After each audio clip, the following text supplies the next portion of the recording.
오늘 말씀의 제목은 종교성과 전통적 악습에서 자유를 이란 제목으로 하나님의 말씀을 나누겠습니다. 세상 사람들 사이에서 통용되는 종교성과 살아계신 하나님께서 말씀하시는 구원은 전혀 다른 것입니다. 그럼에도 불구하고 수많은 그리스도인들이 교회에서 통용되는 구원을 말하는 것이 아니라 세상에서 통용되는 종교성으로 자신들의 정체성을 이해하려고 합니다. 그래서 이러한 교회의 분별 없음은 자신들의 문제만으로 끝나는 것이 아니라 또 다른 문제를 발생시킵니다. 그래서 교회 안에서 드러나야 될 가치들이 보기가 어려워지고 이것이 교회인지 세상인지 알 수 없는 그런 형국이 우리 시대의 교회의 모습입니다.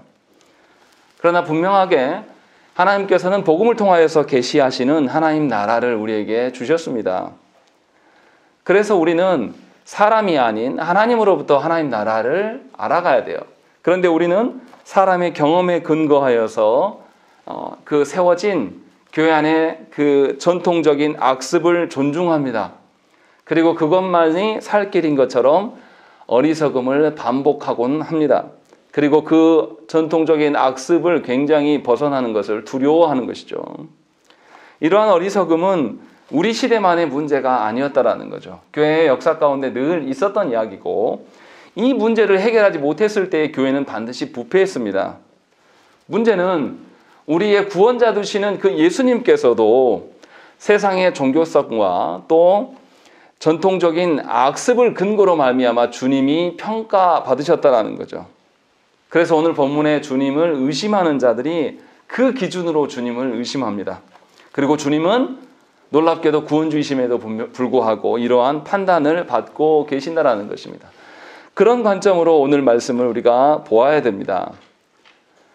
그래서 주님은 계속해서 어떤 거냐면 세상의 논리로 서신 구세주가 아니라 하나님이심을 드러내고 하나님이신 그가 보이신 구원을 우리에게 알리시기를 원하십니다. 그래서 13절부터 시작이 뭐라고 되어 있습니까?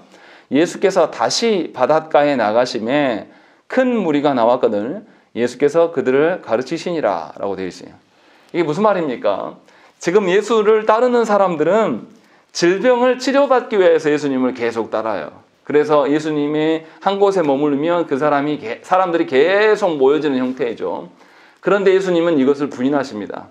그리고 사람이 없는 바닷가로 나가시고 그래도 따라온 이들에게 질병을 치료하심이 아니라 하나님 나라를 가르치신다는 것입니다. 이 말씀이 무엇입니까? 육신의 질병, 육신의 어떤 어려움보다 하나님께서 온 우주를 다스리시는 목적, 그것이 구원이죠. 그 구원의 일이 훨씬 더 중요한 일이다라는 것을 마가는 13절에서 우리에게 알려주고 있다는 것입니다. 그렇기 때문에 저와 여러분들은 하나님께서 말씀하시는 바를 존중하면서 하나님으로부터 구원의 어떠함을 생각을 해야 한다는 것입니다. 그런 주님이 세상 가운데 놓여있는 자들을 바라보신 거예요. 그래서 14절에 뭐라고 되어 있습니까? 알페의 아들 레위가 세간에 앉아있는 것을 보시고 그에게 이르셨다라고 되어 있어요. 지금 이 레위가 세리로서의 그 업무를 보고 있는 광경을 주님이 보셨다라는 것이죠. 당시 세리는 로마를 대신하여서 동족 이스라엘에게 세금을 추징하여서 로마에 상납했던 그런 자들이었습니다. 그래서 동족 이스라엘에게는 늘 배신자 취급을 당했습니다. 게다가 대부분의 세리들은 로마에서 추징하는 세금만이 아니라 자신들이 착복하기 위하여서 세금 이외에 세금을 덧붙여서 동족으로부터 착취를 일삼았습니다. 그래서 그들은 부유했어요. 하지만 세리들은 이스라엘 사회에서 거의 추방된 존재였습니다. 그래서 세리들은 이스라엘 사회에서 재판정의 증인이 될 수가 없었습니다.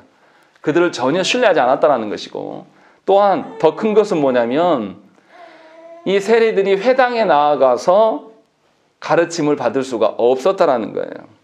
이 회당이 뭡니까? 지난주에도 말씀드렸지만 이 이스라엘이 나라가 없어지고 포로로 끌려가게 되었을 때 성전이 없기 때문에 회당 중심으로 하나님 말씀을 가르치고 그 포로기에서도 이스라엘의 정체성이 무엇인지를 회당을 통하여서 이들이 배워갔다는 거죠. 그런데 놀랍게도 이 세리들에게는 그러한 권리조차도 주지 않았다라는 거예요. 다시 말하면 이스라엘 중에 어느 누구도 세리를 자신의 같은 언약 백성으로 존중하지 않았고 이들은 사회적인 고립 가운데 놓여 있었다는 것이죠. 계속해서 마가는 무슨 이야기하냐면 질병으로 인한 사회적 고립, 이제는 종교성에 의한 사회적 고립을 계속 언급하고 있습니다. 분명하게 누군가가 종교에서 패권을 쥔 자들이 어떠한 연유로 인하여서 이 사람들을 계속 고립시키고 있고 주님 오셔서 이 고립된 자들에게 자유를 주시는 참된 구원의 의미를 무엇인지를 계속 보여주고 있는 것입니다. 그런데 주님이 이렇게 고립된 채로 살아가고 있는 세리, 이 마태를 보시고 주님이 어떤 걸 보신 거냐면 레위의 마태의 업무를 바라보셨다는 것입니다. 마태가 어떠한 상태로 업무를 보고 있었을까요? 자기가 세리된 것을 하나님의 주신 사명으로 알고 기쁨과 감사함으로 그곳에 서 있었을 리는 거의 없어요. 지금처럼 어떤 이 세무 관계가 어떤 청사를 만들어 놓고 그 안에서 업무 보는 형태가 아니죠. 바닷가에 나와서 외국인들이 막 들락달락하는 그 번잡한 그 거리에 앉아서 상 하나 펴놓고 앉아 있는 거예요. 그리고 배에서 오는 사람들을 많은 나라의 사람들을 이렇게 접견하면서 그들에게 세금을 부과하는 그런 일을 하고 있는 거예요. 그러니까 사람들한테 노출되고 있는데 노출되어 있으나 정작 이스라엘 사람들에게는 완전히 고립된 이스라엘 사람들의 표정부터 그들을 바라보는 것이 굉장히 좋지 않은 그러한 현실을 예수님께서 본 거예요. 그래서 레위는 아마도 그 안에서 굉장히 업무에는 열심히 하고 있었지만 그 마음에 허탈함이 가득했을 것입니다. 그러니까 이 레위가 일하러 나갈 때마다 세리들이 일하러 나가는 현장은 동족 이스라엘에게 계속 멸시와 외면당하는 현장인 것이고 그런 현장으로 직업으로 나가는 사람들이 마음이 어떻겠습니까? 갈 때마다 괴로웠을 거예요. 나갈 때마다 사람들로부터 계속 정죄받으며 자신은 필요 없는 존재, 벌레 같은 존재. 우리도 친일한 사람들을 굉장히 극도로 싫어하지 않습니까? 그런 것처럼 그런 일들을 분명히 사람들과 함께 아주 번잡한 그 해안가에 앉아서 그들 안에 있으나 결코 섞일 수 없는 사회적인 장벽에 갇혀있는 그 레위의 현실을 주님이 보셨다라는 것이죠. 그러한 레위를 향하여서 주님은 나를 따르라 라고 말씀하셨어요. 그냥 따르라고 한 게 아니에요. 무엇인가 예수께서 아무도 그를 찾지 않고 세관의 업무에 관련된 일들로만 찾아오는 사람들 외에 당시에 인기가 가장 많았던 예수님, 그 예수님이 자신에게 직접 오셔서 레위에게 어떠한 장벽도 없는 모든 동족들이 자신들을 거절하는 그곳에서 그 장벽을 허무시고 참 자유의 세계로 그를 부르신 것입니다. 그래서 사회적 계층의 장벽이 존재하지 않는 그 하나님 나라를 그에게 보이신 거라는 거죠. 그래서 이 레위는 거기에서 소망을 본 것입니다. 지금까지 자신이 경제 논리로 자신의 정체성을 다 피폐하게 만들고 자신의 영혼까지도 피폐하게 만든 그 현장에서 주님은 어떤 종교적인 또 어떤 문화적인 전통에 의해서 만들어진 이러한 장벽들을 허물고 계시고 이 허물어진 것으로 하나님 나라를 그들에게 이끄셔서 보이셨다는 것입니다. 그래서 레위는 새로운 것을 보게 되었어요. 그래서 주님을 그냥 따른 것이 아니라 16절에 보면 15절에 보면 뭐라고 되어 있습니까? 14절에 분명히 일어나 따랐다라고 되어 있는데 15절에 보면은 레위가 이 예수님과 함께 모든 사람들을 모아서 잔치를 벌이고 있어요. 이것은 무엇입니까? 예수께서 불러주심의 참된 가치를 이 사람이 뭔가를 알았다라는 거예요. 그런데 이 세리 레위는 이제 예수님의 제자가 되었어요. 그냥 구원의 길만 본 게 아니라 예수님의 제자로 부름을 받았다는 거죠. 그러니까 이 사람이 얼마나 획기적인 삶의 변화가 일어난 것입니까? 그래서 그 사람 레위는 자기들의 동료 세리들을 모아놓고 또 죄인들을 불러다 놓고 뭐 하냐면 잔치를 보는 거예요. 식사를 대접하고 있는 거예요. 나 이제 세리 은퇴야. 세리 은퇴하고 나는 세기를 갈 것이다 라는 것을 지금 선언하고 있는 장면이죠. 그때에 예수님과 제자들이 함께 거기에서 앉아서 식사했다라는 것입니다. 이 레위가 누구냐면 훗날에 예수님의 제자인 마태입니다. 그래서 마태복음을 레위가 기록을 해요.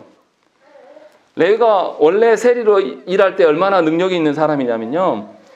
그때의 외국인들을 상대로 이제 세금을 추징해야 되기 때문에 세리들은 언어에서 굉장히 익숙합니다. 헬라어, 히브리어, 라틴어, 아람어 뭐 이 정도는 그냥 해요. 4개 국어 정도는 가볍게 할 수 있어야지 세금을 추징할 수 있기 때문에. 그리고 뿐만 아니라 레위가 이 법에 대해서 굉장히 잘 알았을 것으로 우리가 알 수 있어요. 왜냐하면 세법에 대해서 얼마나 잘 알겠습니까?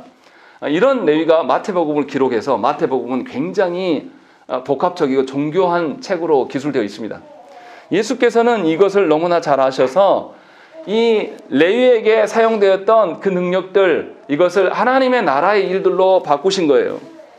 그래서 이 사람이 이 하나님의 그 은혜 가운데서 자신이 서야 될 자리를 본 것이죠. 그래서 분명하게 하나님의 그 부르심에 응한 겁니다. 그런데 여기에 차이가 있어요.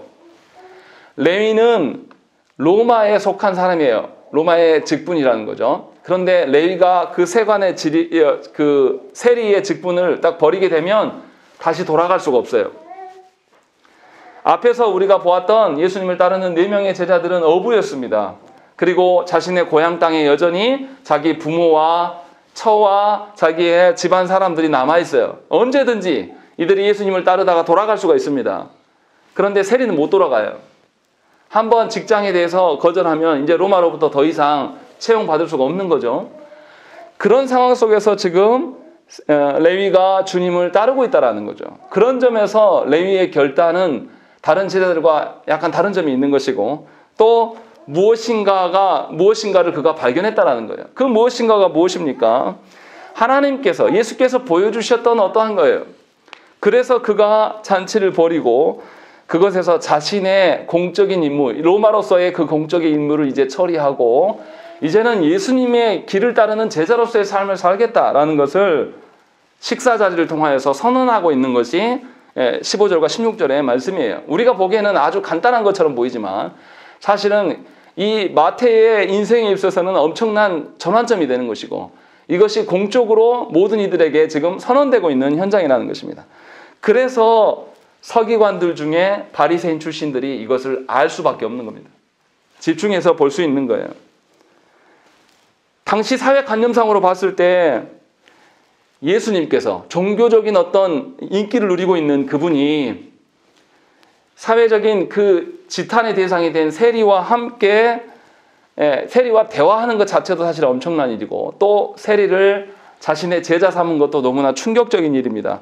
그런데 더 충격적인 것은 예수께서 그들과 함께 식사하시는 거예요. 그런데 그 식사하시는 장면에 누가 나와 있냐면 16절에 보시면 죄인 및 세리들과 함께 잡수시는 것을 보았다라고 되어 있는 거죠. 그러니까 세리가 얼마나 이 사회에서 고립되었냐면 자신의 이제 앞으로의 삶이 새로운 제2의 인생을 살기 위해서 이것을 다 공개하는 자리인데 부르는 사람이 세리와 죄인밖에 없는 거예요. 어느 누구도 세리를 인간 대접하지 않고 있다는 거죠.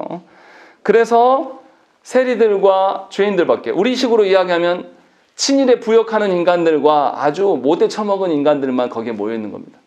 그런데 그곳에 예수께서 함께 계신다는 것이죠. 그러니 이 종교성이 강한 이 바리새인들은 예수님의 정체성에 대해서 의심을 품을 수밖에 없는 겁니다. 야, 어떻게 저렇게 종교적인 지도자가 회당에도 나올 수 없는 저 인간들 무리 틈바구니에서 식사하냐? 당시의 식사의 의미는 무엇입니까? 우리랑 달라요. 그냥 밥 한 끼 먹은 게 아니라, 우리 사회도 약간 그런 뉘앙스가 있습니다. 당시 사회는 밥을 먹을 때 어떻게 먹냐면 우리처럼 의자에 앉아 있는 게 아니라 누워 있습니다. 절반 누워 있어요. 그래서 옆 사람과 이렇게 계속 누워 있는 상태로, 그래서 제가 누워 있고 옆 사람의 머리가 제 가슴팍에 와요.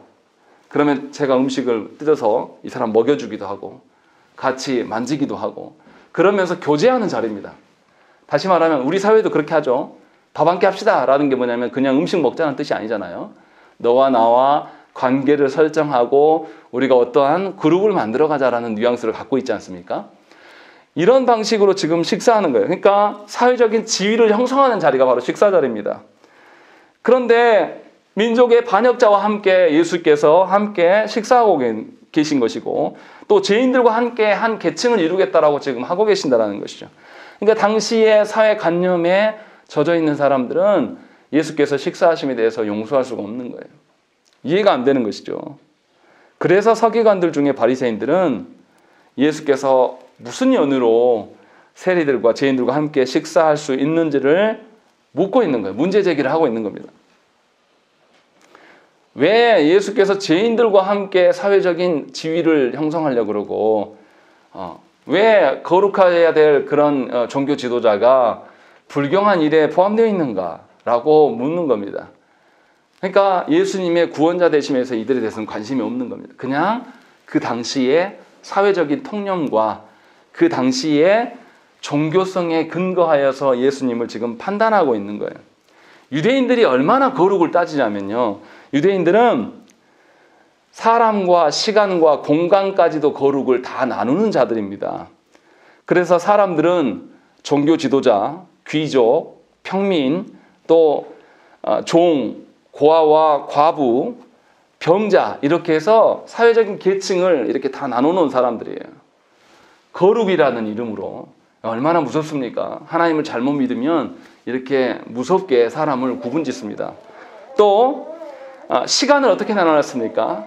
안식일과 다른 날로 구분지어서 거룩의 근거로 말미암아서 구별하고 있습니다. 게다가 공간도 그렇게 구별해놨어요. 예루살렘과 다른 땅과 또 성전과 또 회당과 또 집과 무덤 순으로 그리고 이방의 땅 이런 식으로 다 나눠놓은 겁니다.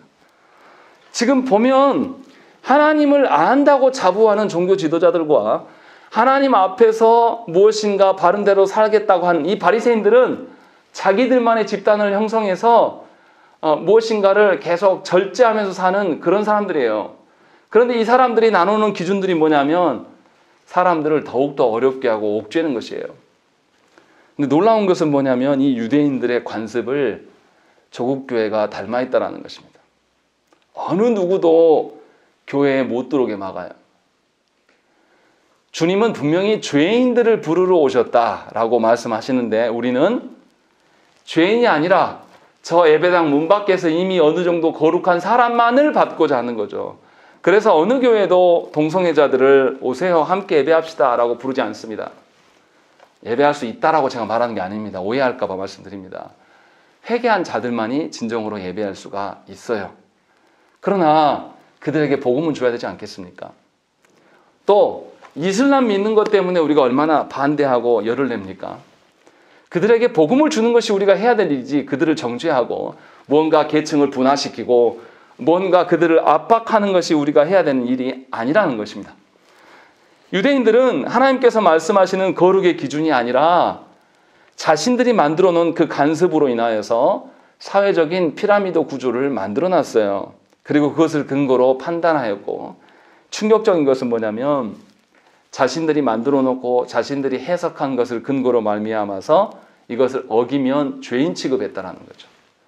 하나님이 말씀하시는 죄인이 아니라 자신들이 뭔가를 만들어 놓은 죄인, 그것을 근거로 인하여서 예수님까지도 판단하고 있는 형국에 이르렀다는 것이죠.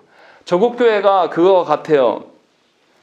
제가 참 안타깝게 생각하는 것은 성경에 근거해서 누군가를 정죄한다면 할 말이 없어요. 그런데 놀랍게도 목사님들이 헌법을 근거로 이야기를 합니다. 우리가 아는 정치권에서도 헌법을 근거로 말을 해요. 헌법에 대한 지식이 많은 것과 교양이 있는 것은 다른 겁니다. 지식이 아무리 많아도 악한 자가 될 수 있어요. 그러나 교양이 있는 자는 절제할 수 있고 어느 정도 나가는 선에서 멈출 수가 있는 자들입니다. 그리스도인들도 자신들이 만들어 놓은 어떤 거룩을 근거로 조합해서 서기 때문에 지식은 말할 수 있을지 모르겠으나 정작 하나님의 어떠하심을 말할 수가 없다는 것입니다. 그래서 이들이 예수님을 판단하고 있는 것이죠. 그러나 생각을 해보세요. 예수께서 이 땅에 오셔서 참된 거룩이 무엇인지를 보이셨어요. 그러니 주님이 계신 곳은 다 거룩한 곳이죠. 주님이 의인이라고 선언한 사람은 다 의인일 수밖에 없는 것입니다. 그래서 주님을 근거로 따르며 살아가는 그런 삶이 우리의 삶이 돼야 되고, 그것이 거룩한 하나님의 백성이 되는 것입니다. 누구든지 하나님의 뜻에 반하여서 누구든지 하나님의 뜻을 따르지 않고 자신의 판단대로 사는 그 사람이 죄인이고 그 사람이 진노의 대상인 것입니다. 잘 알아들으셔야 돼요. 교회 안에서 공적으로 누군가가 그가 죄인이다라고 선언하기 위해서 그 사람이 죄인 되는 게 아니에요. 모든 인류는 아담 안에서 전부 타락한 존재입니다. 우리 중에 어느 누구도 죄인이 아닌 자가 없어요. 전부 다 죄인입니다. 그래서 죄인은 하나님과 이웃에 대하여 굉장히 적대적입니다. 늘 우리는 그런 존재예요. 그냥 내버려 두면 서로를 미워하고 하나님을 대적하는 일에 아주 능한 자입니다. 그렇게 적대적으로 살면서도 죄인된 인류는 자기 자신의 죄를 감추기 위하여서 예를 쓰면서 살아갑니다. 그래서 어떤 기준들을 만들어 놓고 그 기준대로 살아가요. 안 그런 것 같지만 우리 안에 있는 모든 여러분들도 자기만의 다 기준을 갖고 있습니다. 그래서 이 기준을 넘어서는 사람들을 다 판단하고 정죄해요. 미안하지만 공적으로 우리가 만들어낸 그 기준과 또 여러분들이 세워놓은 그 기준이 하나님 보시기에 합당한지를 점검하지 않는다라면 여러분들은 놀랍게도 여러분들이 판단하고 만든 그것으로 누구를 평가하냐면 하나님을 평가하게 되는 거죠. 뭐 이웃을 평가하는 것은 너무 우리가 잘하니까 말할 것도 없고, 충격적인 것은 우리가 만들어낸 자신의 생각대로 정한 그 기준으로 놀랍게도 하나님을 저울질하고 있는 거죠. 이렇게 신앙생활을 해요. 더 쉽게 이야기해 볼까요? 여러분의 삶이 여러분들의 의도한 바대로 되지 않으면 여러분들 뭐라고 합니까?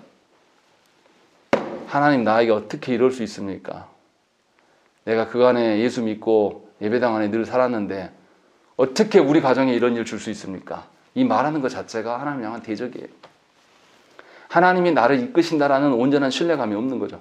하나님이 절대적인 기준이다라는 것을 우리는 인정하지 않는 거예요.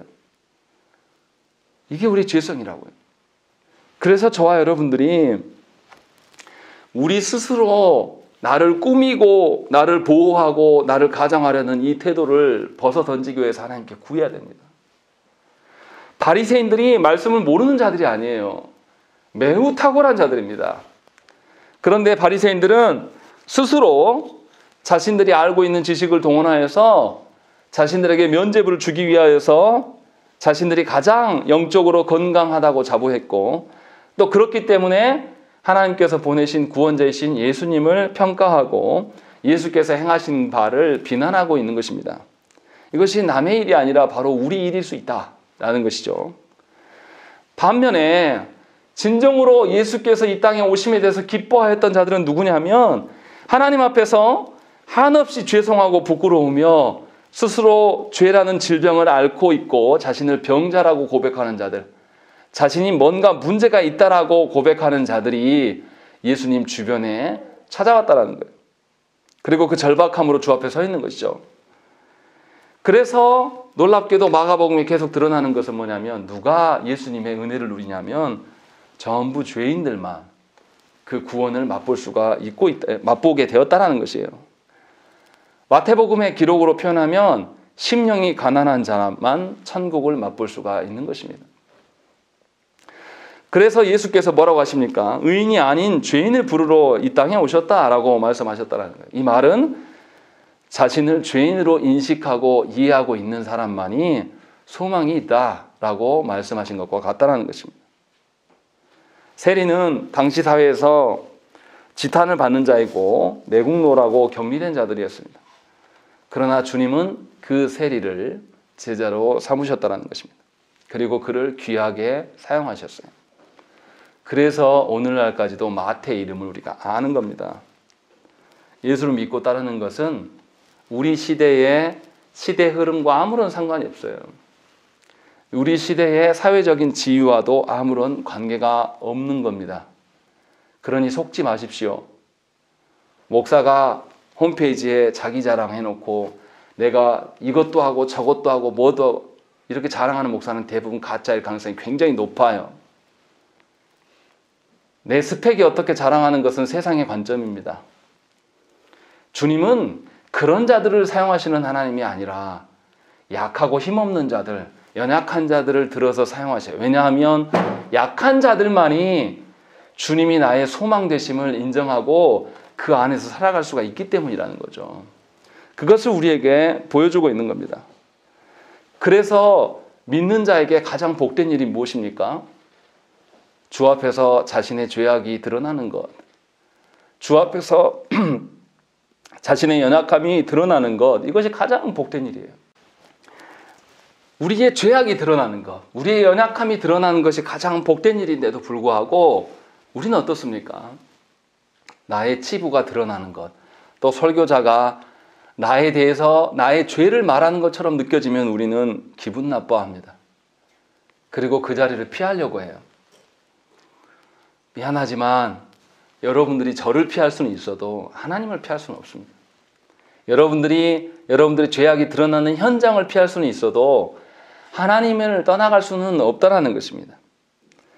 여러분 스스로가 여러분들을 포장하고 여러분 스스로를 의인인 척하면서 사람들로부터 인정받으려고 애를 쓰면 쓸수록 더 꼴불견이고 더 추접스러워질 수가 있는 겁니다. 그 점을 아셔야 된다는 거예요.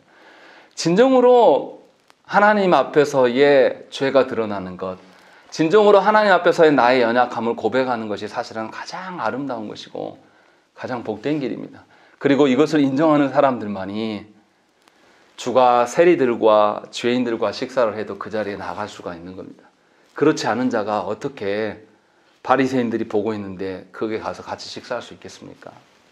그리고 오늘 말씀에도 나왔습니다. 뭐라고 되어 있습니까? 16절에 보시면 예수께서 죄인 및 세리들과 함께 잡수시는 것을 보고 그의 제자들에게 말했다라는 거예요. 거기에 제자들도 있었다라는 거예요.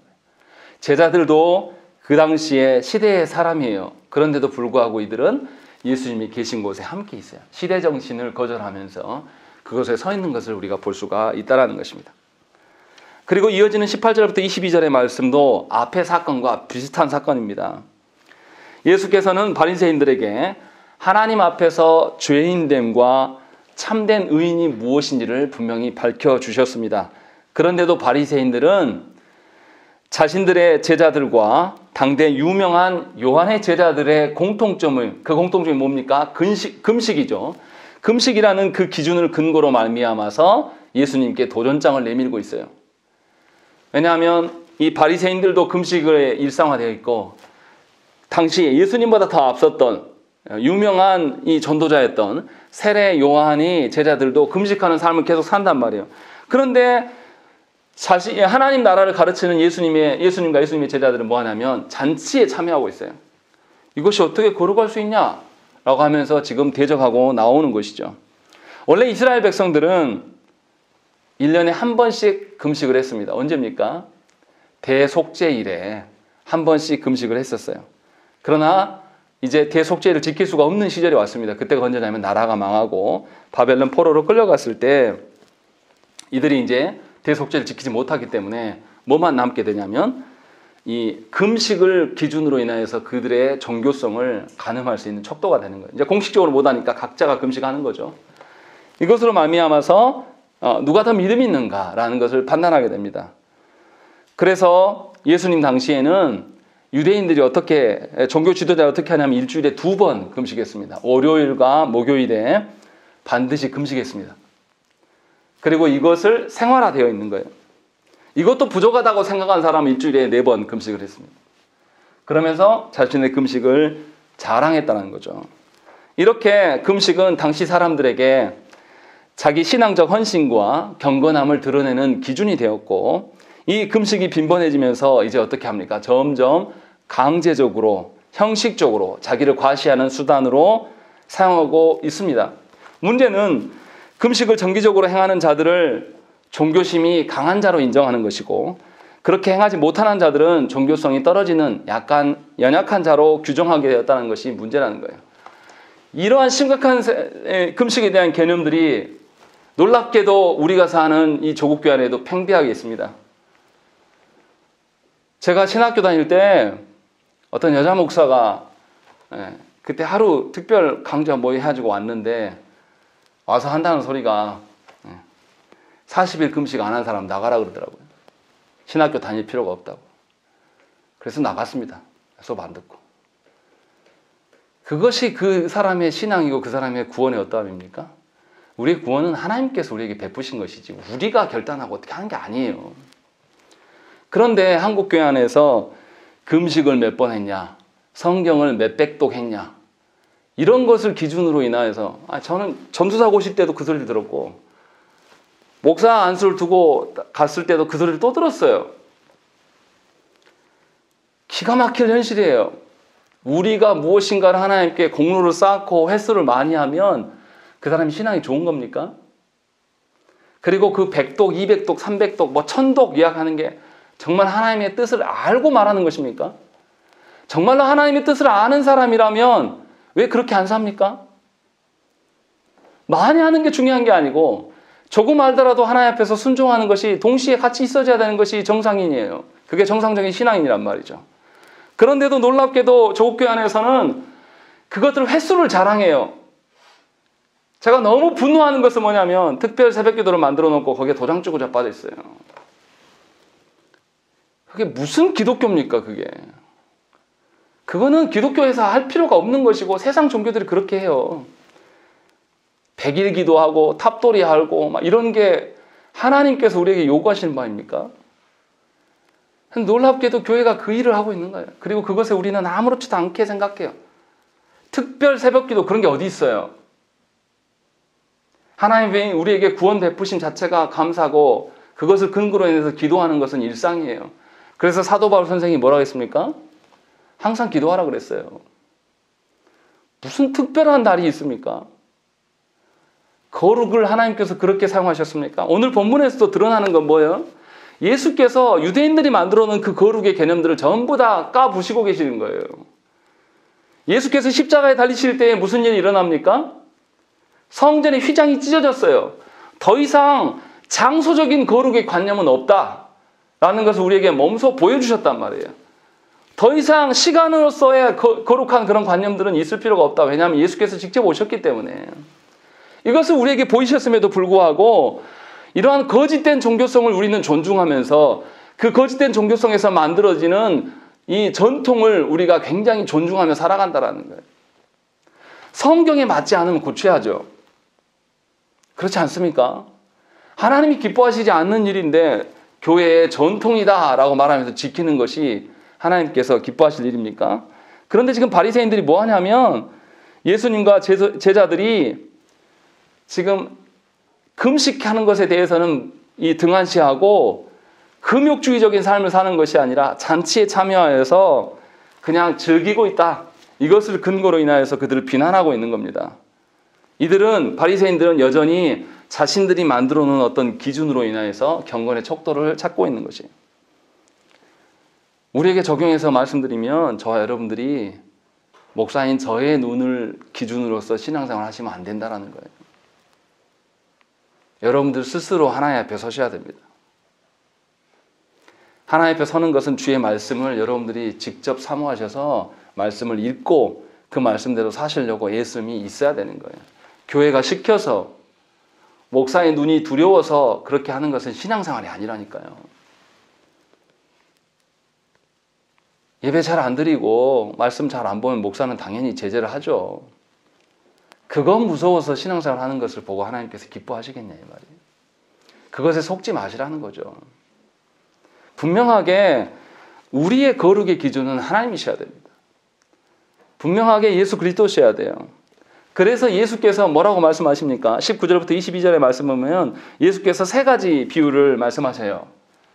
그때 뭐라고 합니까? 혼인잔치의 신랑 비유를 통해서 무엇인가를 계시해줘요.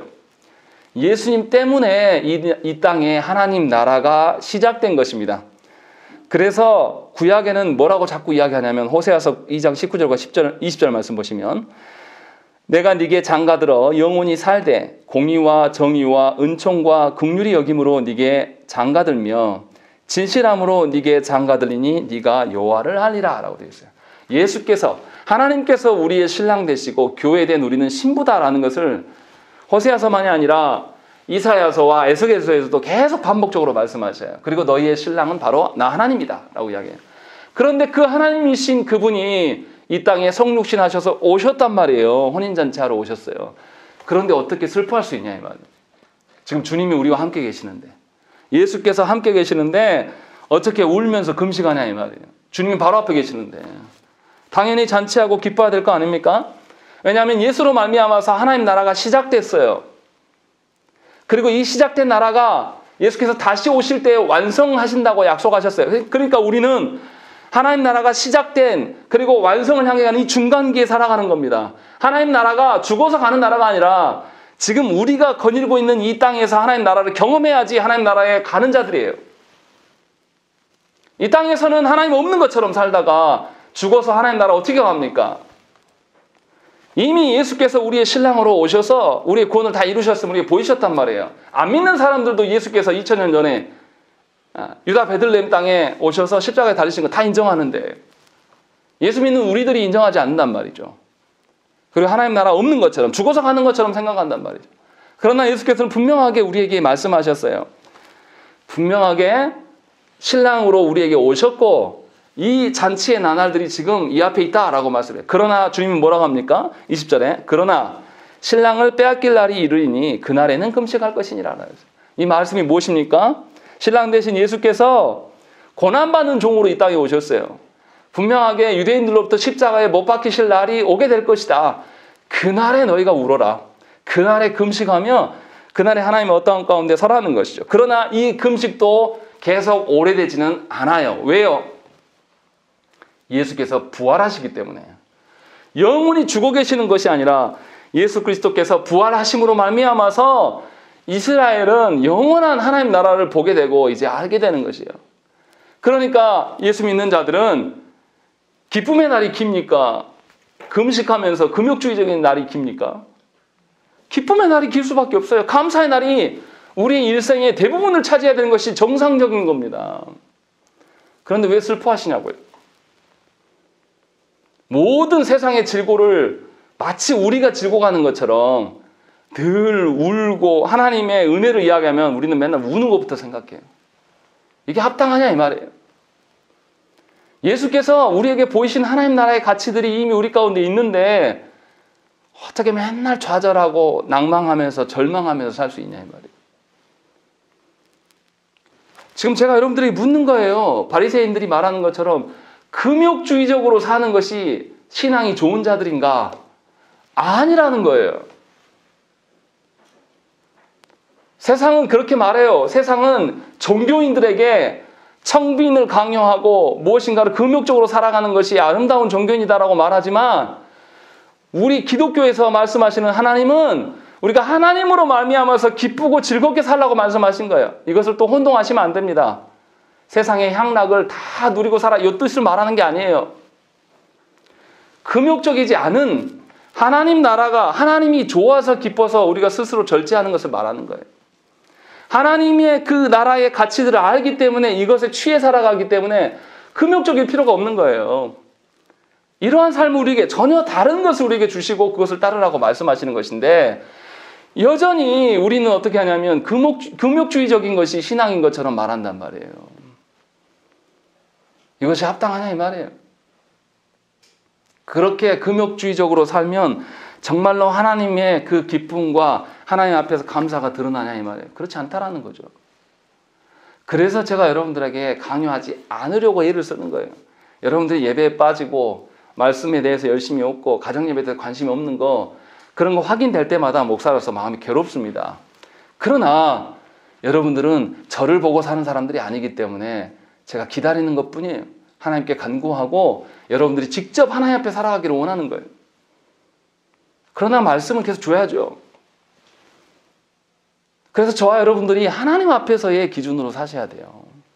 그렇지 아니하면 우리는 이쪽으로나 금욕주의적으로나 아니면 아주 자유방관 이런 식으로 살든가 이 두 극단에 설 수밖에 없는 겁니다. 이래도 된다더라 라는 거. 그러나 정말 사랑하면 이 두 양극단을 다 거절하게 돼 있는 거예요. 우리가 가정에 들어갈 때에 일터에 서 있다가 가정에 들어갈 때 어쩔 수 없어서 들어가는 사람이 누가 있습니까? 또 가정으로부터 자유하고 싶어서 반지도 빼버리고 내 마음대로 그렇게 사는 사람, 그렇게 되면 가정이 유지가 됩니까? 그것도 아니지 않습니까? 진짜 사랑함으로 말미암아서 가정에 들어가고 가정이 그렇게 돼야 되지 않겠습니까? 하나님은 그것을 우리에게 보이셨어요. 그래서 저와 여러분들이 하나님의 기준으로 하나님 앞에서 사랑을 배워야 돼요. 그 사랑에 근거하며 살아가야 한다는 것입니다. 그리고 예수님께서 계속해서 무슨 이야기 하십니까? 바리새인들이 추구하는 옛 율법과 이 예수님께서 보여주신 하나님 나라의 복음에 대해서 대조해 주십니다. 그래서 뭐라고 하냐면 낡은 옷에 헌 옷을 누가 이렇게 덧붙여서 꿰매냐, 이런 거 없다라고 말씀하시는 것이 21절 말씀이에요. 생배 조각을 낡은 옷에 붙이는 자가 없나니 만일 그렇게 하면 기운 새 것이 낡은 그것을 당기어 헤어짐이 더하게 된다. 저는 옷감을 잘 모르는데 그렇다고 해요. 오래 쓴 옷감과 새 옷감이 있는데 물에다 이렇게 빨고 이렇게 하면 신축성이 달라서 이 한 것이 다른 것을 잡아 당긴대요. 그래서 찢어진다고 그래요. 예수님이 그 말씀을 지금 하고 계시는 거예요. 지금 무슨 말씀이냐면 예수께서 이 땅에 오신 것은 과거의 율법으로 너희가 지켜서 구원받는 것을 말하는 게 아니라 전혀 새로운 가치다. 전혀 새로운 방법으로 왔으니 너희가 옛 것을 다 버리고 주님이 말씀하시는 새 질서로 하나님 나라를 바라봐라 라고 지금 말씀하시는 거예요. 22절의 말씀도 같은 개념입니다. 새 포도주를 낡은 가죽 부대에 담지 않는 것도 이와 같아요. 새 포도주를 담아놓으면 어떻습니까? 포도주가 점점 익어가면서 부패하면서 이렇게 팽창하잖아요. 그러면 낡은 가죽 부대는 견디지 못하고 터져버립니다. 그러면 포도주까지도 다 잃어버리는 거죠. 그래서 새술은 새 부대에 넣어라 라는 것이 무슨 말씀입니까? 구원의 길이 너희가 추정했던 그런 종교성이나 너희가 만들어 놓은 전통에 의한 방식이 아니라 예수 그리스도로 말미암아서 구원의 길이 열려 있고 오직 구원의 길은 이것뿐이다 라는 것을 주님이 지금 말씀하고 계시는 거예요. 그래서 주 앞에 나오라는 거예요. 다시 이것을 우리들에게 적용해서 말한다면 여러분들이 기대하는, 여러분들이 익숙한 종교성에 근거해서 신앙생활 하지 말라라는 거예요. 또한 교회 안에서 만들어 놓은 전통적인 그 악습에 의해서 젖어 살아가지 말라라는 거예요. 예를 들면 이런 겁니다. 교회 안에서 직분이 뭐가 중요합니까? 직분자답지 살지 못하면서 직분을 갖고 있는 것이 더 부끄러운 이야기예요. 저와 여러분들이 작년에 제가 서리집사 임명 안 하면서 말씀드렸던 게 바로 이 부분이에요. 우리들에게 가장 귀한 단어는 성도예요. 우리가 서로 부르기 어색해서 누구누구 집사님 부르는 거, 그거 아무 의미 없는 겁니다. 그러한 교회 안에 잘못된 악습, 한국교회에서 누구나 오면 다 집사라고 불러주는 것, 이거보다 하나님께서 우리를 거룩해 하셔서 하나님의 자녀된 그 표징인 성도라고 부르는 것, 그것을 존중하면서 사셔야 된다는 거예요. 그 악습에 젖어가지고 내가 직분 없는 것을 부끄럽게 생각하고 직분자답지 못하는 것을 더 부끄럽게 생각을 해야 돼요. 성도답지 못한 것에 대해서 하나님께 회개하셔야 한다는 것이에요. 직분이 있고 없고는 아무리 중요하지 않습니다. 하나님 나라 가서도 여러분들이 기대하는 바대로 하나님 나라 갔을 때도 목사가 제일, 그 다음에 장로가 있고, 그 다음에 권사가 있고, 안수집사 이럴 것 같습니까? 그렇지 않다고요. 그런 잘못된 이 교회가 세워놓은 이 전통적인 악습에서 벗어나시라고요. 누구든지 성도라면 하나님의 예배를 존중해야 됩니다. 누구든지 성도라면 말씀을 읽고 그 말씀대로 살려고 애를 쓰면 있어야 되는 것이 기본이에요. 누구든지 성도라면 기도하는 것이 그냥 다 기본이라니까요. 왜 자꾸 거기에 대놓고 직분을 언급하냐 이 말이에요. 성도 되었기 때문에 우리에게 주신 은혜의 방편들이에요. 왜 이것을 존중하지 않으면서 자꾸 직분을 이야기하냐 이 말이에요. 이것이 전통적인 악습이에요. 이런 방식으로 신앙생활 하시지 말자고 제가 임명함도 없는 거죠. 여러분들을 무시해서 말씀드리는 게 아니에요. 정말로 하나님 앞에 사시라는 거예요. 사람들 앞에서 내 직분이 뭐가 중요합니까? 사람들 앞에서 내가 직분이 없으면 좀 어때요? 하나님이 하시면 되지 않습니까? 예수 그리스도와 함께 살아가는 것이 훨씬 더 중요하지 않습니까? 더 확장해서 이야기하면 사람들이 나를 오해할 수도 있죠. 사람들이 나를 이해하지 못해서 나를 비난할 수도 있는 거고요. 그러나 우리 주님은 나를 오해하지 않으세요. 우리 삼위 하나님은 나를 포기하신 적도 없으십니다. 그냥 우리가 하나님을 신뢰하지 못하기 때문에 일어난 일들이에요. 주님이 지금 그것을 이야기를 하고 있는 거예요. 세례 요한의 사역은 뭐 하는 사역이었습니까? 주님을 드러내는 사역이었어요. 그리고 주님의 오심에 대해서 사람들에게 기대하도록 계속 말씀했던 것이죠. 그래서 주님이 오시기 전까지는 세상 사람들이 마음을 준비하고 회개해야 되기 때문에 금식이 필요했습니다. 그래서 세례 요한의 제자들은 금식을 한 거예요. 그러나 예수께서 오셨어요. 그럼 더 이상 이제 필요가 없는 거죠.